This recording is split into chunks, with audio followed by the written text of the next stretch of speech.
अगर कोई student bachelors opt ना करना चाहे आफ्टर 12th, तो उसके लिए कोई और अपॉर्चुनिटी जर्मनी में? नहीं, जर्मनी में देखिए कि आप आजकल इतनी ज़्यादा वैकेंसीज है, इतनी अपॉर्चुनिटीज़ है कि जैसे कि आप चाहें तो वोकेशनल कोर्सेज कर सकते हैं, अप्रेंटिसशिप कर सकते हैं। 3 साल की अप्रेंटिसशिप अवेलेबल है, 2 साल के कोर्सेज अवेलेबल हैं, ठीक है। और लेकिन इसमें ये ध्यान रखना पड़ेगा कि आपका जो 12th में स्कोर है वो 60% आप मेंटेन करें। आपकी जो एज ग्रुप है वो 32 साल से कम हो। ऑब्वियसली जब आपने 12th पास करी होगी तो आप 32 साल के होंगे नहीं उस वक्त, तो वैसे भी आपको उसमें कोई दिक्कत नहीं है। लेकिन हाँ, ये अवेयरनेस फैलाना बहुत ज़रूरी है कि अभी वहाँ बहुत ज़्यादा लोगों की ज़रूरत है। और 12वीं पास जो बच्चे हैं अपने यहाँ से, इंडिया से, स्पेशली अपना जो बेल्ट है राजस्थान जिसके लिए हम लोग काम करना चाह रहे हैं, तो वो लोग सभी स्टूडेंट जो हैं 12th के बाद भी वहाँ जा सकते हैं। क्या अपॉर्चुनिटीज हैं, वो क्या करेंगे, क्या उनका ड्यूरेशन होगा हाँ, उस ट्रेनिंग का? ड्यूरेशन जो है 2 से 3 साल का रहेगा।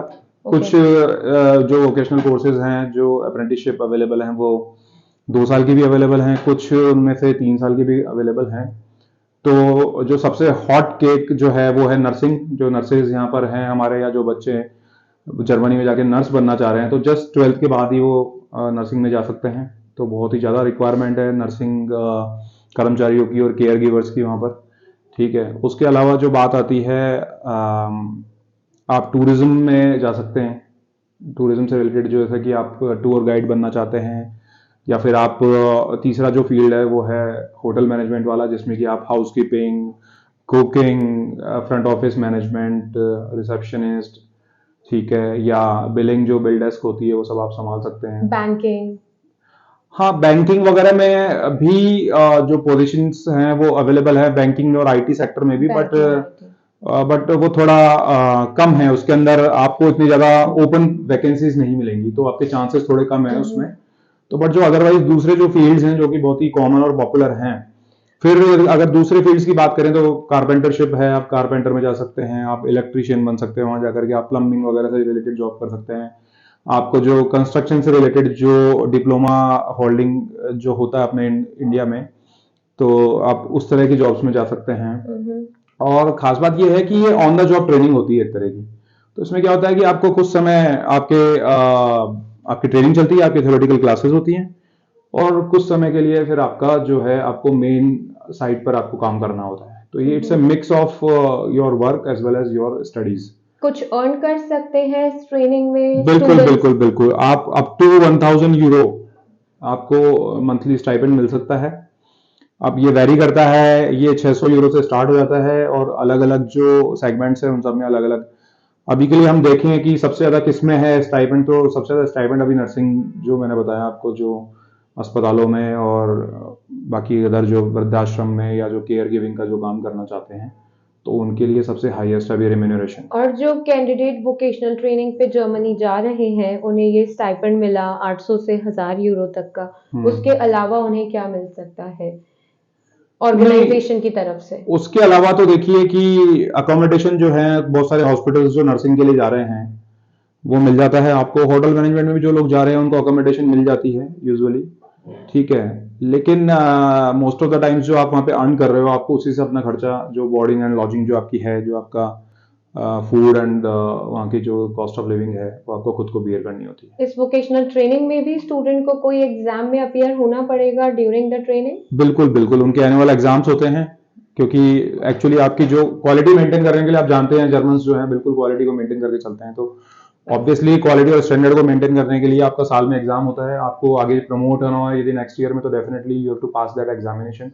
और आपके टाइम टू टाइम आपके वर्बल एग्जामिनेशन भी होते रहते हैं, जिसमें कि एक कमेटी वहाँ बैठेगी, और वो कमेटी के सामने आपके जो वर्बल इंटरव्यू और आपके वर्बल जिसको कहते हैं मौखिक परीक्षा जिसे कहते हैं, तो वो आपकी वहाँ होती रहेगी।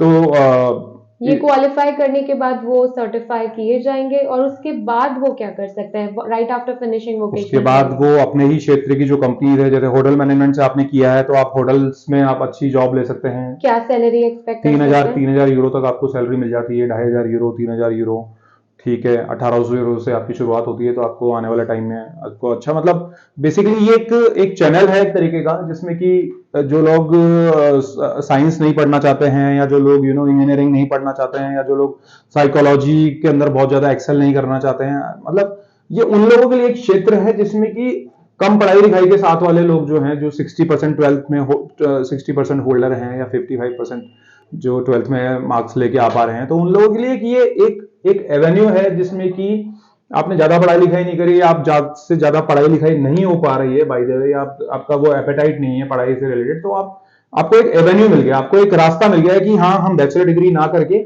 हम क्या कर सकते हैं, हम ये वाले फील्ड को ऑप्ट कर सकते हैं। सो आगे जाकर के आपको अच्छी सी जॉब्स मिलेगी, और आप अपना, और जाहिर सी बात है, जर्मनी में जितनी ऑक्सीजन है वो तो आप जानते ही हैं कितनी है। कोरोना के अंदर बहुत कीमती चीज थी, तो हमें ध्यान रखना पड़ेगा कि ऑक्सीजन भी एक लाइफ का पैरामीटर है।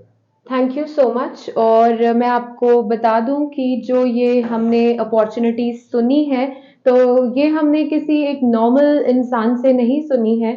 So we have mister Hitesh Sharma with us, and ये 2013 से स्टूडेंट्स की हेल्प कर रहे हैं, और सारे ही प्रोसेस को बड़ा ट्रांसपेरेंट रखा जाता है। माइंडबिज एंटरप्राइज प्राइवेट लिमिटेड इनकी कंपनी का नाम है। और फिर जब स्टूडेंट की जर्नी पूरे एडमिशन प्रोसेस या वोकेशनल ट्रेनिंग के लिए स्टार्ट की जाती है, तो एंड गोल यही है कि वो सक्सेसफुल उस केस को बनाया ही जाता है।